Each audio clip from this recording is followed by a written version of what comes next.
আমরা এখানে মূলত এসেছি আমাদের এখানে আমাদের ডিসি সাহেব উনি বদলি হবেন। তো এই জন্য আর কি এখানে কিছু জঙ্গি বিরোধী কিছু এক শ্রেণীর মানুষ আছে যারা এখানে এসে তাকে ঠেকানোর চেষ্টা করছে। তো আমাদের কথা যে এখানে সরকারি একজন কর্মকর্তা ইনি এখানে আসবেন, আরেক জায়গায় যাবে, আরেক ডিস্ট্রিক্টে যাবে, কিন্তু মানে তিনি এখানে এসে কি মব সৃষ্টি করছে যে তাকে ঠেকানোর জন্য যে কিছু ব্যক্তি এসে বলছে যে আমরা ডিসিকে ছাড়বো না। এটা কেমন ধরনের কথা? এটা তো আমরা মেনে নিব না। আমরা মব সৃষ্টি করতে দিব না এবং আমাদের কুষ্টিয়াকে দুর্নীতি দমন রাখবো এবং বিভিন্ন জঙ্গিবাদীদের ঠেকানোর জন্য আমরা লড়বো ইনশাআল্লাহ। আমরা ডিসি সাহেবের যাতে এখান থেকে বদলি না করে কুষ্টিয়ার থেকে আমাদের মাঝে অন্তত 1 বছর তো থাকবে। 1 বছর না থাকলে বদলি করার কোনো যুক্তি আসে না। আমরা চাই যে আমাদের মাঝে আমাদের ডিসি সাহেব থাকুক। এই জন্য আমরা আসছি, আর যদি আমাদের দাবি না মানে আমরা আন্দোলন শুরু করব।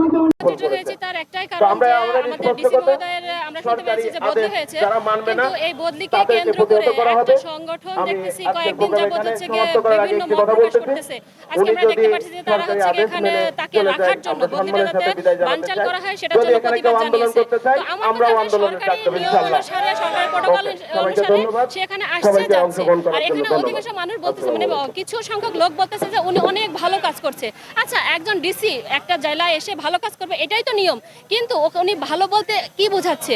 আর এখানে আমার সদর উপজেলাতে আমরা দেখেছি যে আমি নিজে স্বয়ং দুর্নীতির বিরুদ্ধে আমার ইউনিয়ন পরিষদের দুর্নীতির বিরুদ্ধে সচিবের বিরুদ্ধে লিখিতভাবে অভিযোগ দিয়েছি। তিনি সেই অভিযোগ তো গ্রহণ করেনই নাই, উল্টা আমাকে বলতেছে যে আমার কাছে আপনার অভিযোগ দেওয়ার সাহস কি করে হলো? এইভাবে যদি আপনি একের পর এক দুর্নীতির বিরুদ্ধে অভিযোগ দেন তাহলে কিন্তু আমরা আপনার বিরুদ্ধে ব্যবস্থা নিতে বাধ্য হব। তো সেটা উনি করছে। উনি দিয়ে ওনার ইউনো দিয়ে আমাদের যে মানে ইউনিয়ন পরিষদের যে মানে কাজগুলো হয়, আমি বলেছি আমাদের মেম্বার চেয়ারম্যানরা কোটি কোটি টাকা দুর্নীতি করে, মানে একদম সশরীরে সজমিনে দেখিয়েছি যে ইউনিয়ন পরিষদে একটা বরাদ্দ ছিল 7,60,000 টাকা, ওখানে এক ঝুড়ি মাটিও ফেলানো হয় নাই, তবু ওইটার বিল পাস হয়ে গেল আমি অভিযোগ দেওয়ার পরে। কিন্তু ওই বিলটা কিভাবে পাস হলো? ওই বিলটা লাস্ট ফিনিশিং মানে পাস করে কিনা ইউনো পাস করে ডিসির অনুমতি নিয়ে।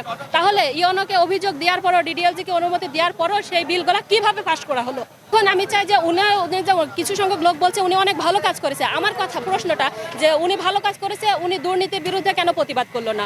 ওনার যে কর্মচারীরা আছে তারা একের পর এক দুর্নীতি করে যাচ্ছে, আমি লিখিতভাবে অভিযোগ দেওয়ার পরে উনি কেন তাদের বিরুদ্ধে ব্যবস্থা নিল না?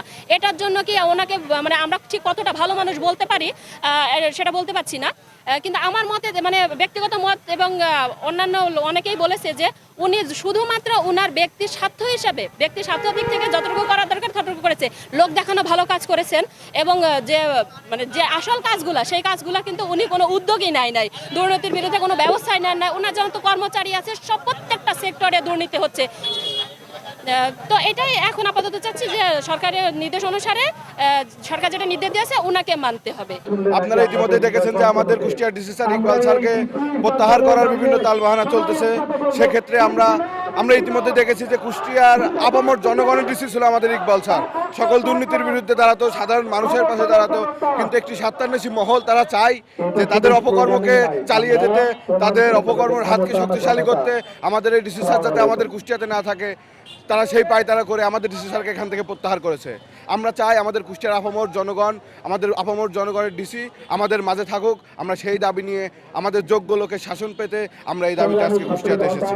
আমরা আজকে এখানে উপস্থিত হয়েছি, কিছু মব সন্ত্রাস কুষ্টিয়ার ডিসি কোর্টে অবস্থান করেছে এবং সরকারি যে গ্যাজেট প্রকাশ হয়েছে এবং রেজুলেশন পাস হয়েছে যে ডিসি সাহেব এখানে আসবে যাবে, নতুন ডিসি আসবে এবং যাবে, সেখানে একটা শ্রেণীর চেষ্টা করতেছে ওনারা মব সৃষ্টি করে কুষ্টিয়াতে ডিসিকে রাখার জন্য।